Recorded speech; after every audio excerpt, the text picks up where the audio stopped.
Thyroid cancer అనేది చాలా easy, అంటే simple cancer are lightest cancer అంటాము. దీంతో ఏంటంటే మనకి సర్వైవల్ మంచిగా ఉంటుంది అండ్ ట్రీట్మెంట్ కూడా చేసేది కూడా ఎక్కువ భయంకరంగా ఉండవు. ఇట్ ఇన్వాల్వ్ ఓన్లీ మనం సర్జరీ చేస్తాము, ప్లస్ రేడియో ఐడిన్ థెరపీ ఇస్తాము and very rarely we require other modalities of treatment use చేస్తాం. సో ప్రతి థైరాయిడ్ క్యాన్సర్కి కంపల్సరీగా సర్జరీ అనేది చేయాల్సిన అవసరం ఉంటుంది.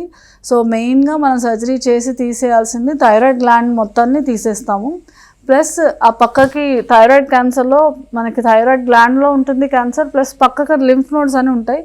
సో వాటికి కూడా వెళ్ళే అవకాశం ఉంటుంది. సో ఆ లింఫ్ నోడ్స్ అనే వాటిని కూడా మొత్తం సర్జరీ చేసి తీసేయాల్సిన అవసరం ఉంటుంది. అండ్ ఎక్కడైతే థైరాయిడ్ క్యాన్సర్ ఉందో అది ఎంతవరకు ఎంత భాగం వరకు స్ప్రెడ్ అయిందో దాన్ని బట్టి దాని సరౌండింగ్ స్ట్రక్చర్స్ అన్నింటినీ కూడా మనం తీసేసి వాటిని మళ్ళీ రీకన్స్ట్రక్ట్ చేయాల్సిన అవసరం ఉంటుంది.